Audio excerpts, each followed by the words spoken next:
One of the questions that has driven my life is how bullies intimidate smaller people. I visited the Anne Frank Memorial in the Netherlands, and it viscerally broke my heart to see how someone was betrayed to a concentration camp and killed. And I swore to myself in my early 20s that if I ever saw a genocide, I would be the first to stand up.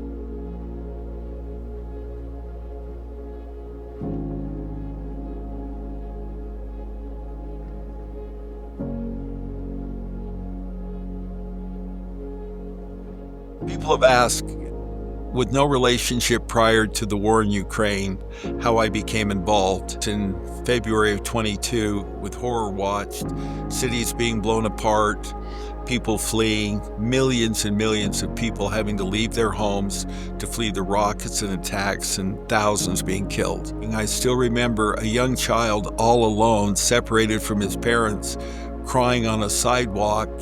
And it just broke my heart that people had to flee their safe, quiet, comfortable, warm homes.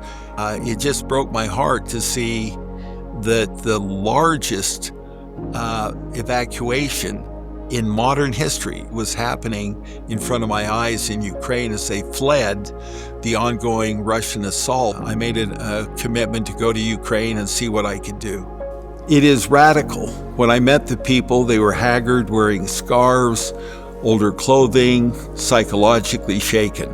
I went to the UN shelters where they were living, but they lived with no dignity, no hope, and no respect. They were alive, but they lacked those three elements. So we formed the base of our charity to restore dignity, hope, and respect.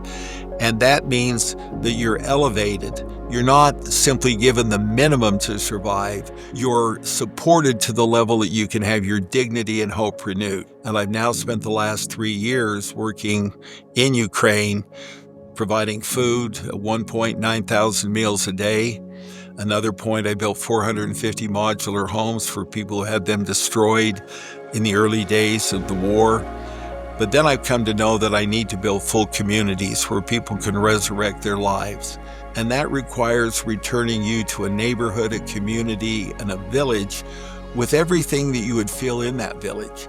So there's nothing in the village that I wouldn't build if they needed it. But I want you to see what the people look like today. This is what they look like. They look like everything you and I would expect we would look like. They are fully integrated, but this book is something whenever I want to be motivated because this work is hard, I look and I remember these people as refugees, and now I see them as human beings, fully functional. So that's what drives me. But what a gratitude that they would send me this book and show me how they've recovered, because they know how I saw them when they arrived. I met every one of these when they arrived at the village by Zoom or in person. And this is a miracle. That's why we call it the Judo Village, the Miracle Village. It transforms lives. The bucket to help people is a very large bucket, but every drop into the bucket counts. They need housing. They need education. They need medical care.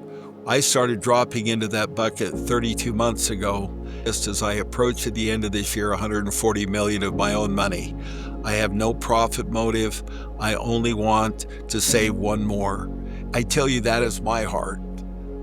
Every time I see this, I think I could sell another company. I've now sold my equity in 5 companies and immediately moved it to Ukraine. I sold a soccer club and I took that money and most of it went to Ukraine.